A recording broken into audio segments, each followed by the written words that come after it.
Good day. Welcome to Alasart Art on Time. Thank you, Mihai Algiu, again to be here. We are continuing with our questions about the four-way. And I wish to remind you that Mihai Algiu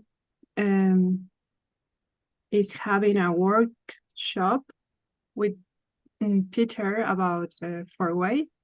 So if you wish to contact them, you can contact them and go deep in this knowledge. Thank you. Nice to be back.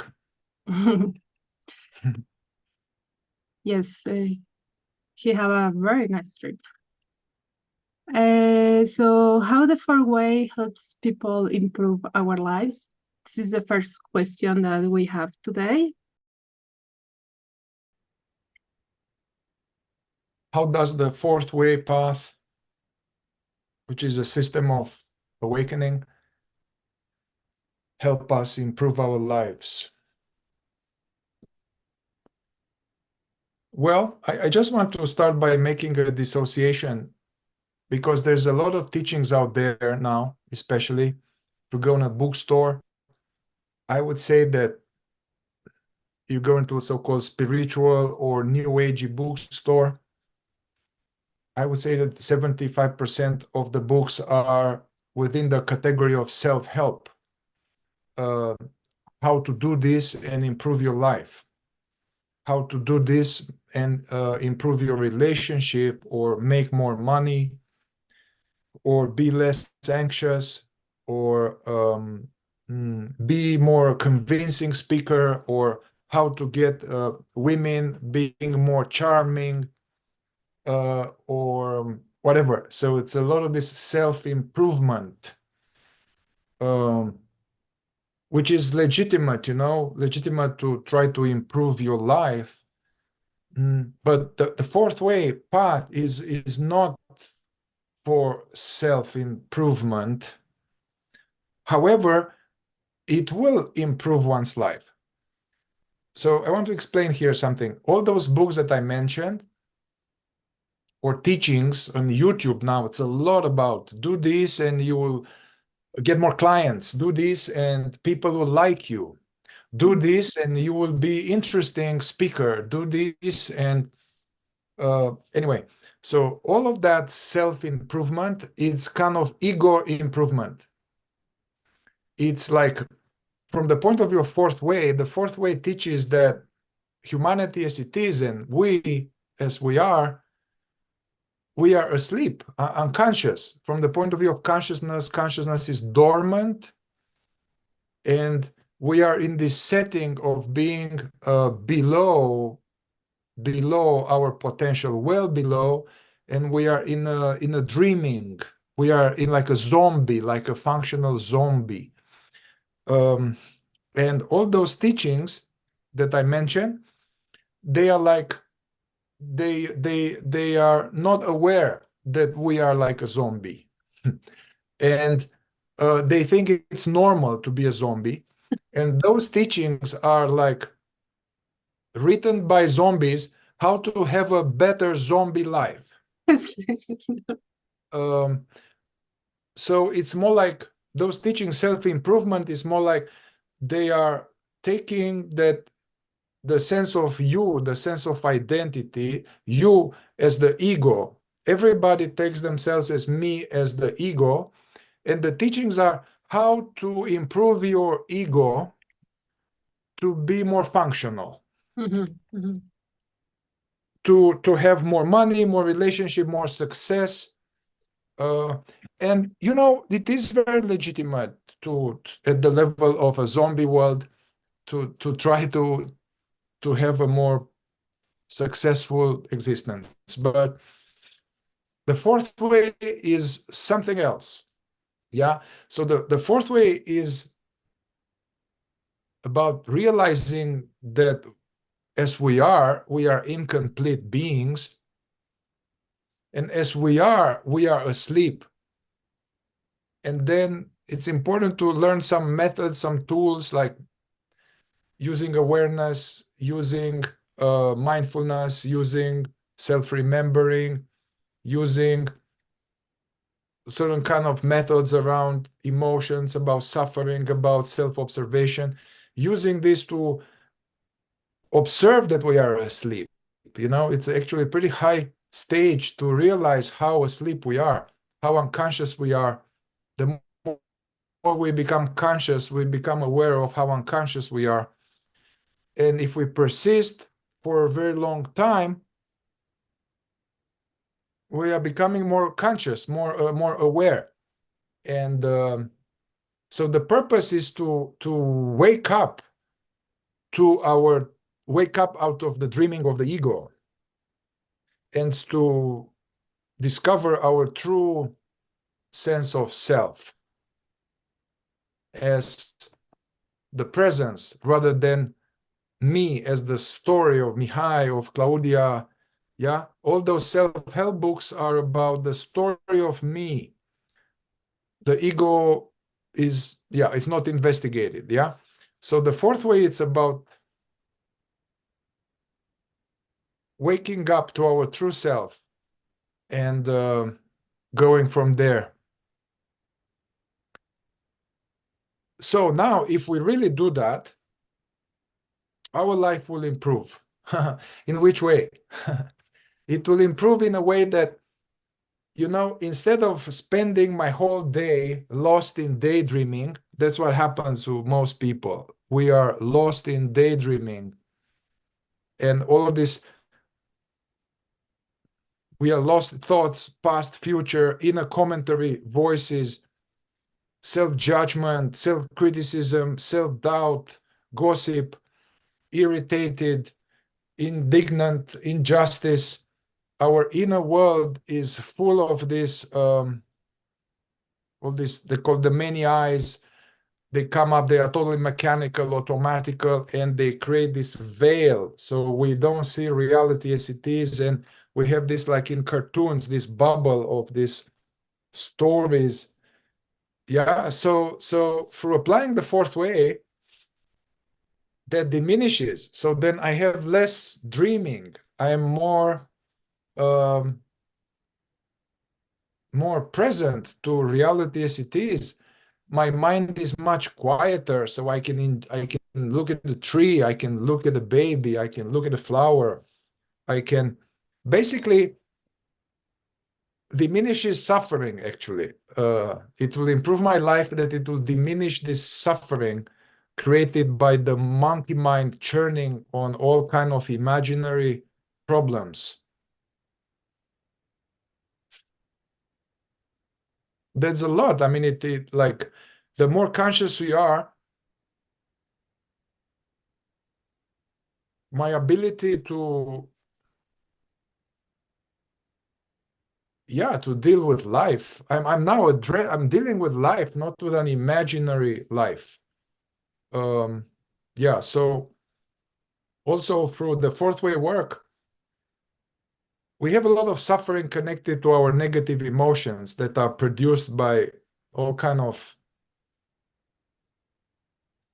beliefs and wrong attitudes, and our heart is functioning at a very low level, with all kind of negative reactions, with kind of unpleasant emotions, with all kind of, it works at a very low level. And through this fourth way work, one gets a more control of this, and one can actually eradicate a lot of this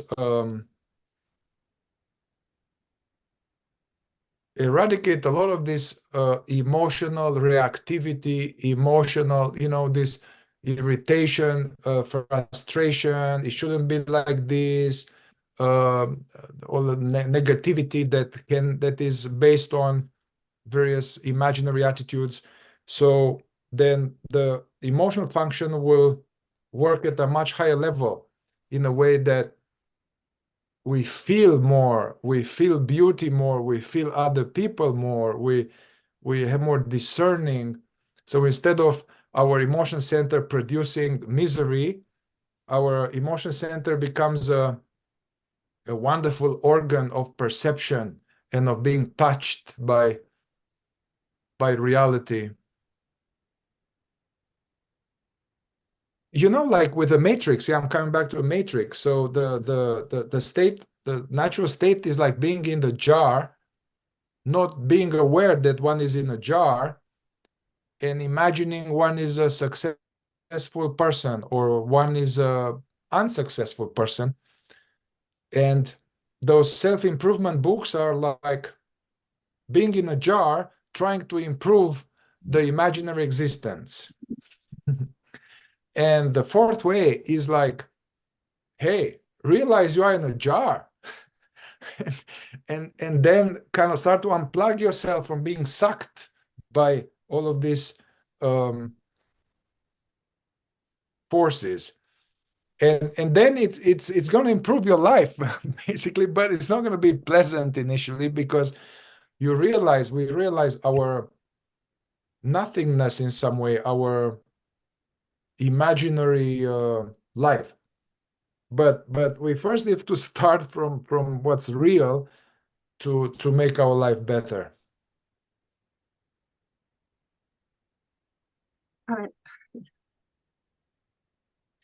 Yeah, I am agree. And also it's this like, well, it's something that I learned when I was practicing the four way more in my life, is that it's really important to not express negative emotions.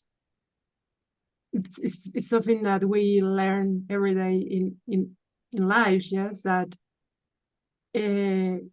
expressing the negative emotions is good, yes. Being drama is good, yes. So, like you say, with the four way, we kind of learn to educate our emotional center, our heart, become more sensitive, because we don't, I don't know if we don't allow, but we kind of learn to transform the negative emotions. We learn to observe them, and then we are like, we catch them, and we're like, oh, that is a negative emotion. Okay, so that is better outside, yes, or that is something that doesn't belong to my heart, that someone else told me that belongs to me, yes. So that is something very, like, really beautiful. Also impressions, yes, alchemy, and it's different teachers about the four ways. Some are more focused in the impressions, or others in the moving center, others in the intellectual, yes. But this kind of so when you are in the four way, and when you want to really begin to work with a four way, you need exercise and a teacher and a group. Let's slow it down, because you said something interesting there that I fully agree with, the negative emotions. Yeah, actually, I was in an airplane quite a long time, and I was seeing all the movies around me. And in Mexico also, all these telenovelas and TV series. And I was seeing that without listening to the movie, but seeing what's on the screen, it was all reactivity. It was all, people were like drama and like, oh my God, and like reactions and identification and the negative emotions being expressed all over the place. The whole movie is about that, and it's juicy. And all of the telenovelas, they're like, oh my God, like indignation and irritation and injustice and drama, drama, drama. And that's interesting, that what is sought on TV is just this drama. And it's normal, and it's kind of cool, and it's like that's so from the fourth way point of view, in order to become more conscious, to raise one's level of being, develop our being, we need to use our energy that we get from food better. Uspensky was saying that we get enough energy, but the expenditure is wrong. So we waste our energy in imagination, identification, and expression of negative emotion. So through this practice of non-expression of this reactivity, this is just the first step to plug the leakage, yeah, which is totally against life. In mechanical life, that is normal, that's powerful, to be authentic, to be real, to be right, to be powerful, you know. So yeah, we plug that as you said it, but the idea is that you don't now suppress it. It's more like we are using now, there's extra pressure in my system. So, but I'm engaging now this self-observation. I'm aware of this energy of unpleasantness that wants to express itself, the pain body, and I'm using this energy to observe myself, and I'm using this energy to become more conscious, more present, and I'm also investigating the causes of this emotion, because there are some causes. There's some subconscious belief, some attitude that the weather should be how I want it, that people should be in a certain way, that the whole reality should be according to my little ego, or it's based on some other attitude that, you know, things shouldn't be like that, or people are stupid, or I'm not good enough. So we put the plug, the wall, so we don't leak the energy, but then we are observing, we are getting more present, we're investigating our ego, basically, our false personality. And in this way, we transmute this energy into more awakefulness. Yeah. So that is that improves one's life a lot. Yeah. Thank you. Yes. Yeah. Or the other thing you said, you know, yes. I mean, with the impressions is like, if one, you know, I went this morning for a walk, and in the groups I'm doing with Peter, we have this exercise for this week to at least like 15 minutes in the morning, to either sit or go for a walk. But the only purpose of this is just to practice this being aware, being aware, presence, self-remembering. So I just went for a walk here in nature. And my whole purpose was to just be very present, like observe, be very aware of the body, enjoy the walking, have the body relaxed, be aware of the mind trying to go somewhere else and not go somewhere else, and actually see colors, you know, see colors, see the squirrel, see the tree, and just this dynamic form of meditative self-remembering. Yeah. So when one is engaging in this kind of effort, rather than be on the phone or be in the mind, yeah, so I'm more receptive to the world, to the beauty. So now the impressions, they actually feed consciousness, you know. So having an aim to not be so much in imagination and come back to being aware of what's here and self-remembering, which is often misunderstood, very misunderstood. But engaging in some kind of effort like that, we double the impressions. We are getting more, we are touched by this beauty, you know, rather than be like bored and like, you know, this tree, this light is not good enough. I want a new Gucci bag, or I want a new whatever.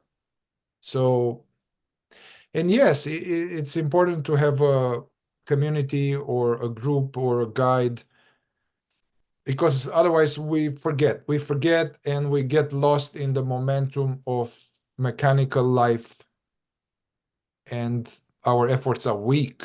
And then, yeah, it's important to have organized work to go deep. Yeah. So do you have like teachers that you recommend right now in this present moment that have a school 4-way where someone can go and begin this work?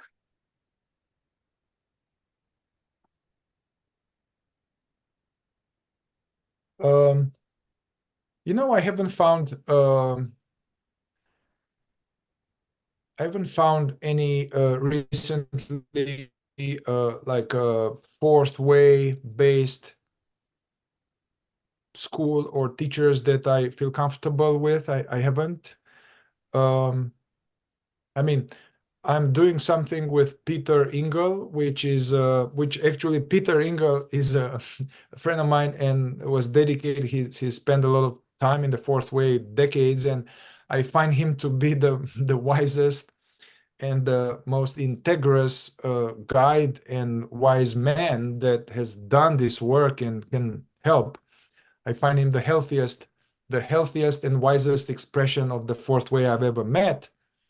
And so we are attempting to go beyond just having some weekly circle to having more organized work. So we are planning to do this together. I have found though other, not fourth way, but I have learned a lot from various other teachers which were not fourth way, but there were some kind of awareness teaching like non-duality, Advaita Vedanta, Kashmir Shaivism. Like, I mean, Eckhart Tolle is a wonderful guide.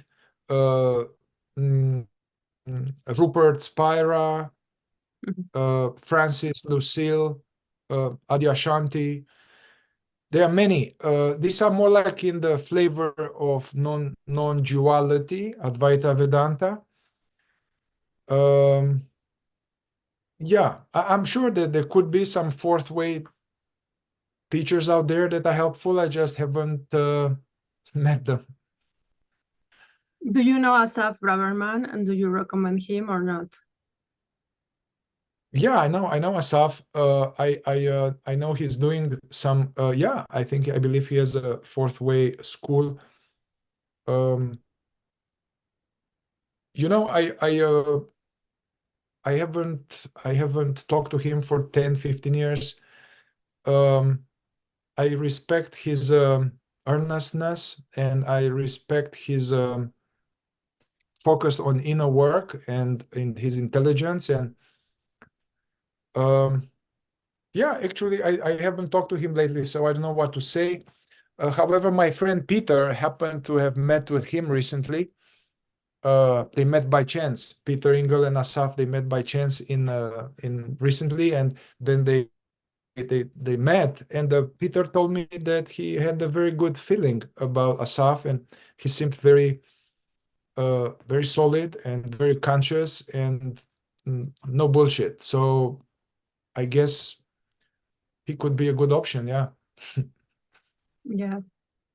Yeah, it's like a kind of different way that he maybe teach, no? He's maybe teaching more like in with the intellect because he's more intellectual, no? And then he teach more in that way. Yeah, let's continue with the other questions that I have. Thank you, Mihai. So why we need to make an effort to be present? Why this effort, I mean, why is not a gift directly from God to be present? Yeah, why we need to make effort. I mean, babies are present or not? I mean, they supposed to be present, or I mean, yeah, it's something that I do not understand. Yeah, I mean, first of all, I would say that, yeah, so I guess the question is why we need to make conscious effort, why we need to make effort towards our evolution rather than just being relaxed and uh, we don't need to evolve. We are fully evolved by itself, basically. And you know that effort, I think it's we need on the fourth way, there's much more than to be present. One needs to make effort towards, yeah, being more present, meaning to as opposed to being absent. because the default state is being absent and being lost in thought, being identified, being consumed by stories, being checked out.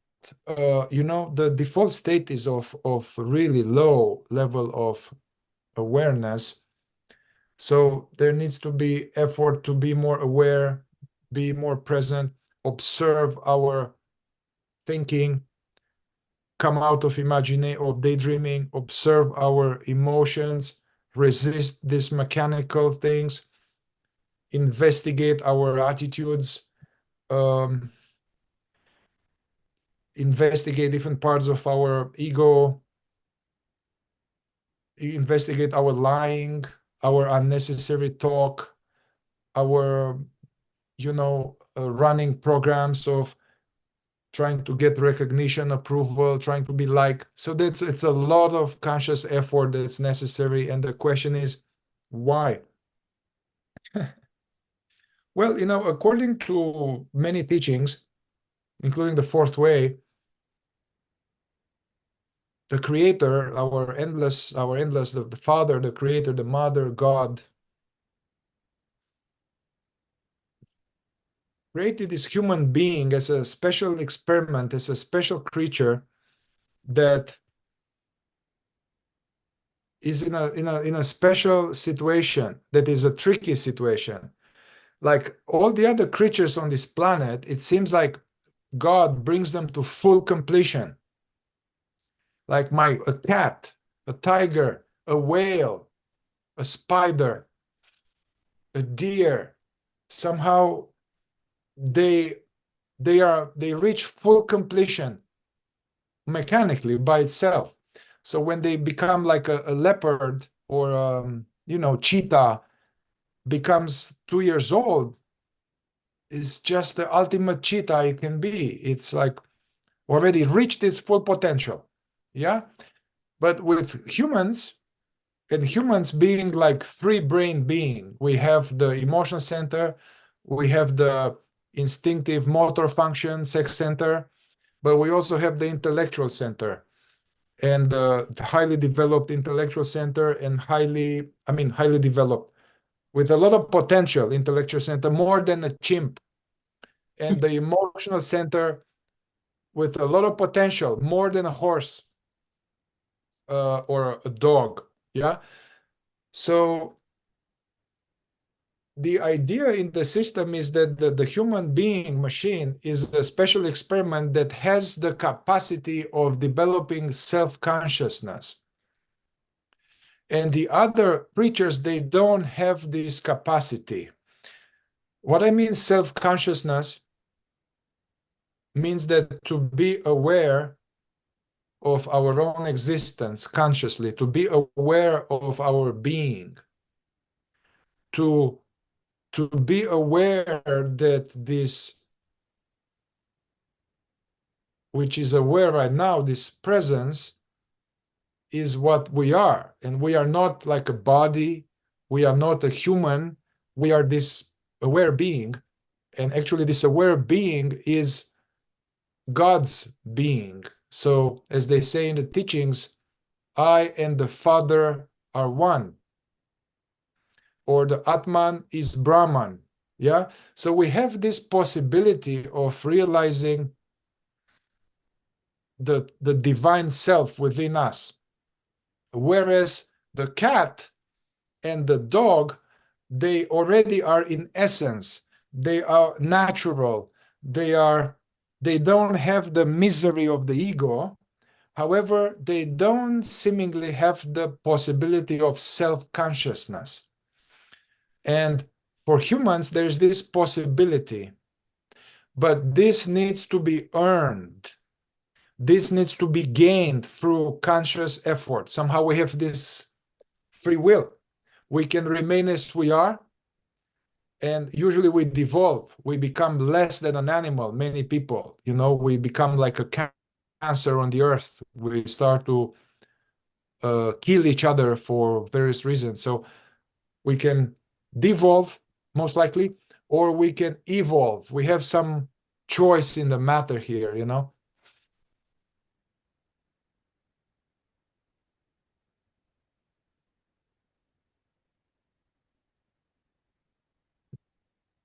Okay.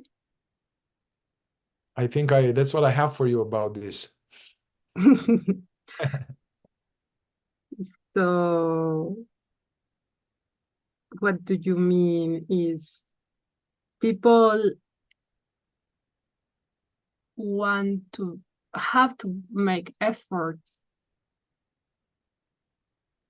because we lost our capacity sometimes. Yes, I don't know why, but I guess,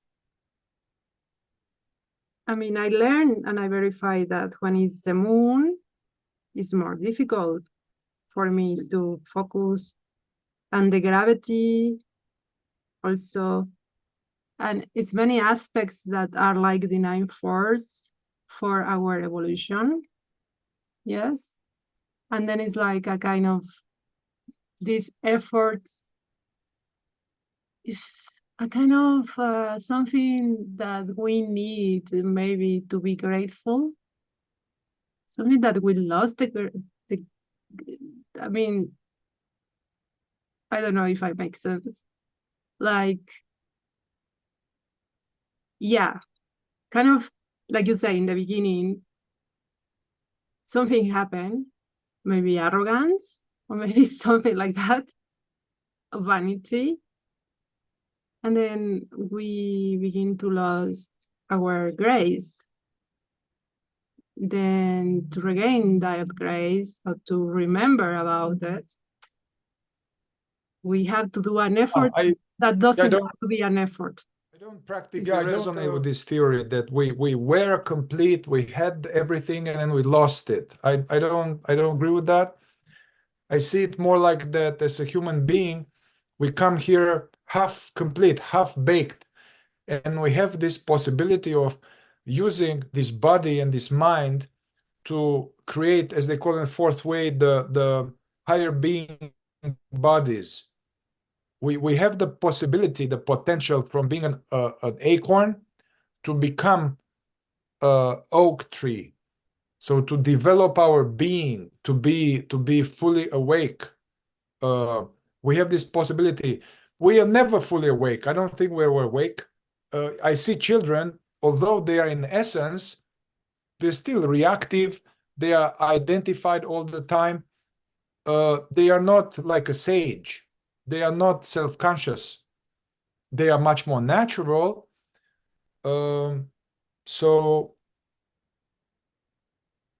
yeah, I think that we need to make effort in order to reach our potential. And if we don't make, Gurdjieff was speaking the fourth way that it's almost like evolution or life is like a river. There's one main river that goes towards death, suffering, meaninglessness, and almost all humanity is in this river, pursuing just money, career, love, family, success, recognition, whatever.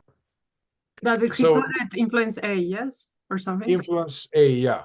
Going just, and the whole life, the whole humanity goes like this, going towards nothing, and wasting one's time by not. We are here as a train our spirit, cultivate our spirit, develop our being. But most people, they don't do that. So going in this river. And actually, evolution starts when there's another river which is parallel and goes in the opposite direction, against the values of life. The opposite, like the salmon going against the current. And so the idea is to some people who are called, or they are lucky, or whatever, they have a magnetic center, they are seeking, and they are not just seeking, but they are mature in their seeking. They need somehow to jump out of this river and go to the other river, which the river towards evolution, which kind of goes against the mechanical direction of humanity. And then you need to make effort. You need to make effort, a lot of effort. Where's the effort here, or like pushing making my fist, or like biting my tongue. Where's the effort? I mean, how do you make the effort? It's just like, yeah, I say, why we might have to make effort, but what is this effort about? Yeah, conscious effort, consciousness effort, conscious effort.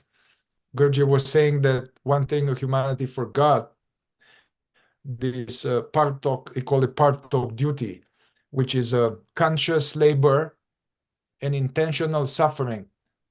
Conscious labor and intentional suffering for the purposes of perfecting our being to become really a man in God's image, really. So this effort, I would say, is all centers. Intellectual effort, effort connected to the intellect, effort connected to the emotion center, effort connected with the instinctive center, because the instinctive center is lazy and doesn't want to spend energy, effort connected to the moving center, but all coming from actually one sense of, all of these are functions, the intellect, the moving center, the instinctive center, the emotion center. These are functions of oneself. Oneself is the spirit, which is asleep. So there needs to come, I guess, initially from our part of us that wants to awaken, from this whatever deputy steward. Yeah, I mean, in the Bible, Jesus will say, "Hey, wake, be watchful, don't sleep." In all traditions, they speak about the necessity of some type of conscious effort.